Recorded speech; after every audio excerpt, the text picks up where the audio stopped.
Ya, hari ini kita akan belajar pendidikan agama Kristen kelas 8 dan Mister akan memberikan materi melalui video saat ini. Tapi sebelumnya itu, kita akan buka di dalam doa. Mari kita sama-sama berdoa.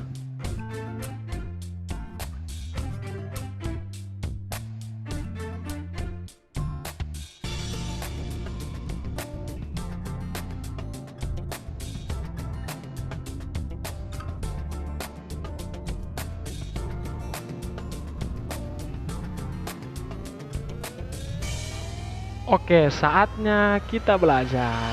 Yang akan kita pelajari hari ini mengenai Roh Kudus.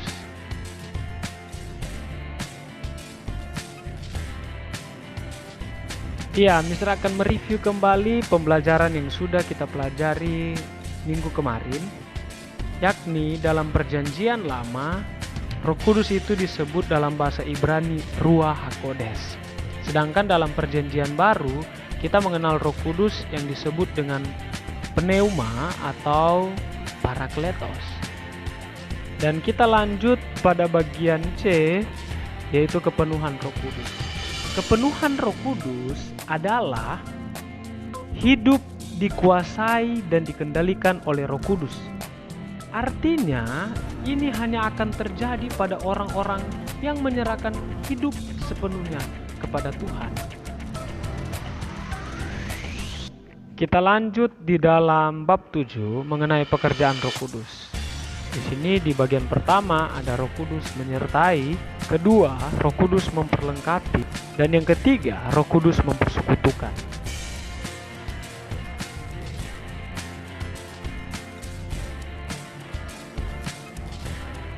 Roh Kudus memberikan penyertaan agar supaya orang beriman hidup sesuai dengan kehendak Tuhan.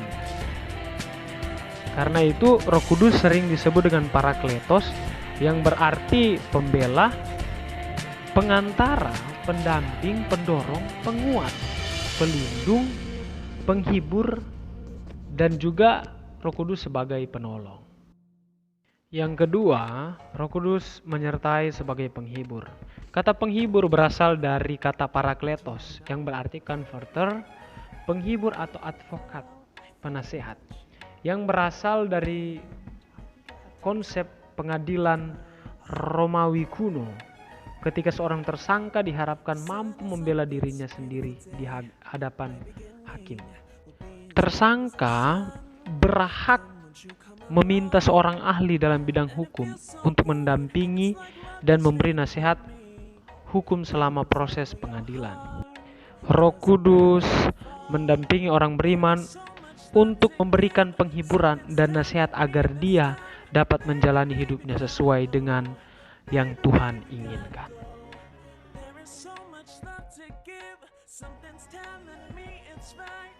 Yang ketiga, Roh Kudus menyertai sebagai penasehat.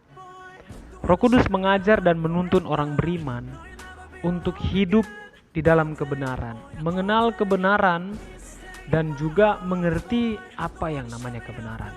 Kehidupan orang beriman dituntun kepada hidup yang kudus dan meninggalkan dosa.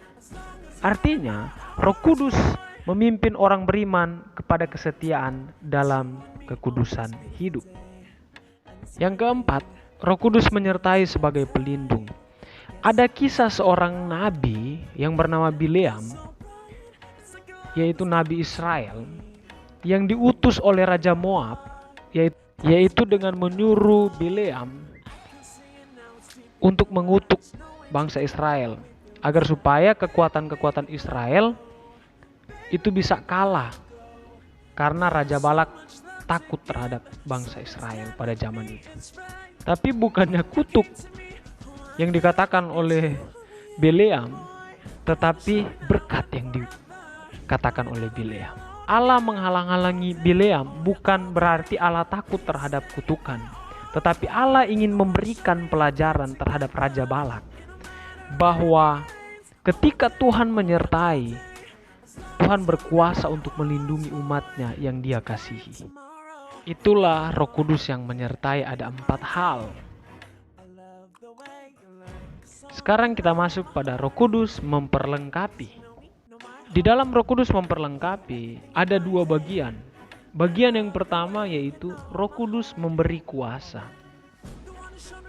Roh Kudus memberi kuasa. Kita bisa melihat di dalam kisah para rasul yang mencatat bahwa ketika orang beriman di Yerusalem mendapat tantangan, hambatan, tekanan dari pemerintah Romawi, justru itu semakin membuat mereka menjadi kuat dan menjadi teguh di dalam memberitakan Injil.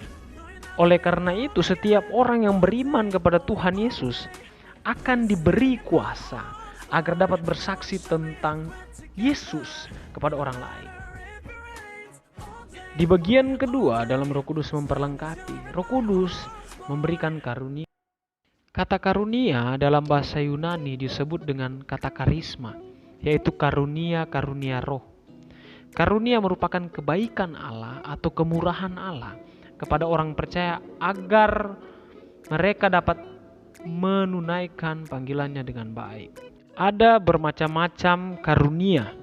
Di antaranya ada berbahasa roh, menafsirkan bahasa roh, berkata-kata hikmat, mengadakan mujizat, menyembuhkan, melayani, bernubuat, dan lain sebagainya. Selanjutnya, pekerjaan Roh Kudus yaitu mempersekutukan. Bagian pertama dalam Roh Kudus mempersekutuan, Roh Kudus memberikan persekutuan supaya orang bisa berkumpul untuk memecahkan roti. Nah, pengalaman yang dilakukan oleh jemaat mula-mula yaitu memecahkan roti itu agar supaya mereka boleh makan bersama, berbagi, supaya jemaat dapat saling mengenal lebih dekat. Bahkan mereka boleh bercerita tentang pengalaman hidup, tentang kehidupan mereka, tentang pekerjaan, tentang masalah, dan juga keluarga mereka. Nah, setelah memecah-mecahkan roti, mereka berdoa bersama. Ketika hari Pentakosta, orang-orang percaya bertekun di dalam doa bersama. Dan semakin banyak orang yang menjadi percaya dan bertambah banyak. Mereka bertekun dalam doa untuk menopang pelayanan para rasul dalam pemberitaan Injil. Pada suatu waktu, Petrus dan Yohanes sedang berbicara kepada beberapa orang tentang Yesus. Tiba-tiba mereka didatangi oleh imam-imam, orang Saduki, dan pengawal bait Allah. Mereka marah karena Petrus mengatakan bahwa di dalam Yesus ada kebangkitan dari antara orang mati. Akan tetapi, banyak orang yang menjadi percaya. Keesokan harinya mereka dibawa pada persidangan. Petrus tidak takut. Petrus bersemangat sekali untuk bersaksi tentang Yesus Kristus dan ajarannya. Pada saat yang sama, orang sakit disembuhkan. Dan para imam dan tua-tua Yahudi tidak dapat menyangkalnya. Namun mereka tetap menentang dan menyuruh Petrus agar berhenti mengajarkan ajaran Kristus kepada orang banyak. Doa jemaat menopang pelayanan dan pekabaran Injil yang dilakukan para rasul. Yang ketiga dalam Roh Kudus mempersekutuan, jemaat mula-mula atau orang Kristen itu ikhlas berbagi. Ada kisah Ananias dan Safira. Dalam kitab Kisah Para Rasul ada peristiwa nyata yang menakutkan. Mengapa tidak? Suami istri ini mati dalam waktu berdekatan karena mereka mendustai Roh Kudus. Apa yang mereka lakukan? Mereka menjual tanah milik mereka sendiri. Pada masa itu jemaat mula-mula diajarkan untuk hidup bersama, memperdulikan sesama, tidak hanya berdoa tetapi bertindak melalui pemberian yang ikhlas.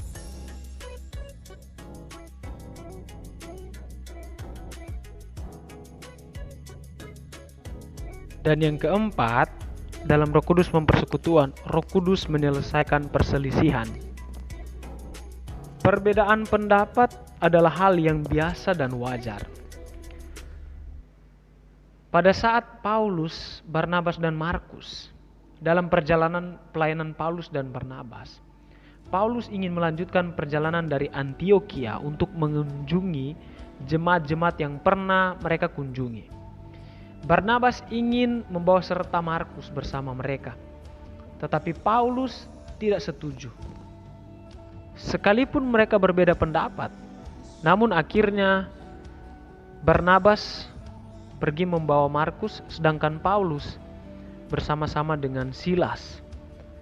Namun ketika dalam perjalanan, Paulus memberitahukan dan berpesan kepada jemaat Filipi agar supaya mereka menerima Barnabas dengan sukacita bersama-sama dengan Markus. Ini menunjukkan bahwa di antara Paulus, Barnabas, Markus, dan Silas ada roh yang sama yang membuat mereka konsisten dan tetap melayani pelayanan Tuhan dengan setia. Oke, sampai di sini pembelajaran kita hari ini, dan kita akan tutup dengan doa. Kita berdoa, kalian boleh mengikuti kata-kata yang ada di tampilan saat ini.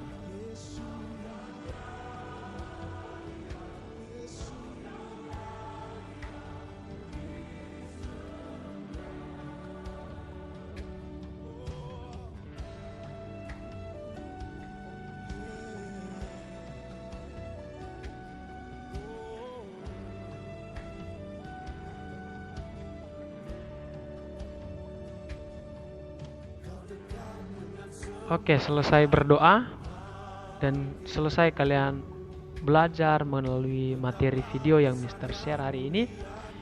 Silakan kalian nanti lihat di grup WhatsApp. Mister sudah share Google Formulir atau link Google Formulir, dan silakan kalian mengisi Google Formulir. Oke, tetap semangat. Tuhan Yesus memberkati. Selamat pagi dan selamat siang.